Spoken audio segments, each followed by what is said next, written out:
ابھی آپ کو براہ راست لیے چلتے ہیں۔ پی ٹی آئی کے رہنما بابر اعوان اس وقت پریس کانفرنس کر رہے ہیں اور اس کے بعد اب اس نے یہ تازہ موقف یہ لیا کہ یہ گھر میرا نہیں ہے۔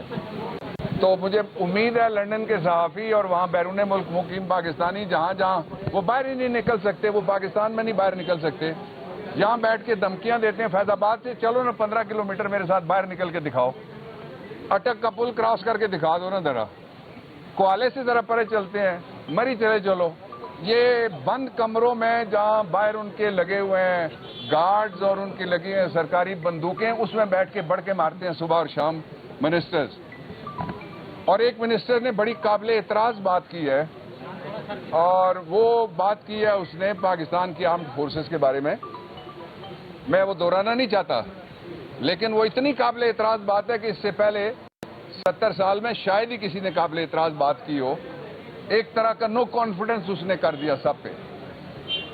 یہ وہ لاٹ ہے جس کو تلاش کیا گیا کہ یہ 22 کروڑ لوگوں کو اسلامی جمہوریہ پاکستان کو ایٹمی طاقت کو لیڈ کریں گے۔ یہ لیڈ کر سکتے ہیں صرف ٹورڈز منی لانڈرنگ، ایک ہی ان کی ڈیسٹینیشن ہے، ایک ہی ان کی تربیت ہے۔ اور جب وہ خاتون وہاں اندر بیٹھے گی تو کہے گی گھر میرا ہے، باہر نکلے گی تو پوچھے گا، کہے گی نہیں ہے۔ ابا کہتا ہے گھر میرا نہیں ہے، بیٹے کا ہے، بیٹا کہتا ہے میں پاکستانی نہیں ہوں، میں پاکستان کا بیٹا نہیں ہوں، میرے پاس انگلش پاسپورٹ ہے۔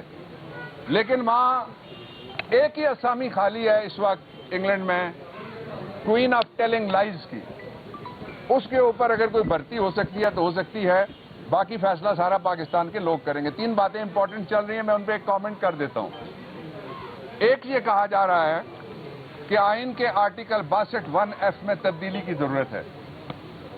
1F سے پہلے ای اور ڈی آتا ہے، 62 1 ای اینڈ ڈی۔ ای میں لکھا ہوا ہوگا، آپ پڑھ لیجئے گا اور دکھا دیجئے گا اپنے ٹیلی ویژن پہ۔ وہاں لکھا ہوا ہے کہ اسلامی شعائر کا پابند ہوگا، یعنی شریعت کی پابندی کرے گا اور اسلام کے احکامات کی پابندی کرے گا۔ جو ڈی ہے اس میں لکھا ہوا ہے کہ وہ ایسا جھوٹا نہیں ہوگا اور ایسا بد کردار نہیں ہوگا۔ یہ 2 خوبیاں لکھی ہوئی ہیں کہ جس میں ہوں گی وہ ایل نہیں ہو سکتا 62 1 ای اور ڈی میں۔ تیسرا جو اب آ جائیں 62 1F میں، 62 1F میں لکھا ہوا ہے کہ وہ صادق اور امین ہوگا۔ میں آج اپنی پوزیشن دینے لگا ہوں بحیثیت جورس، بحیثیت قانون دان۔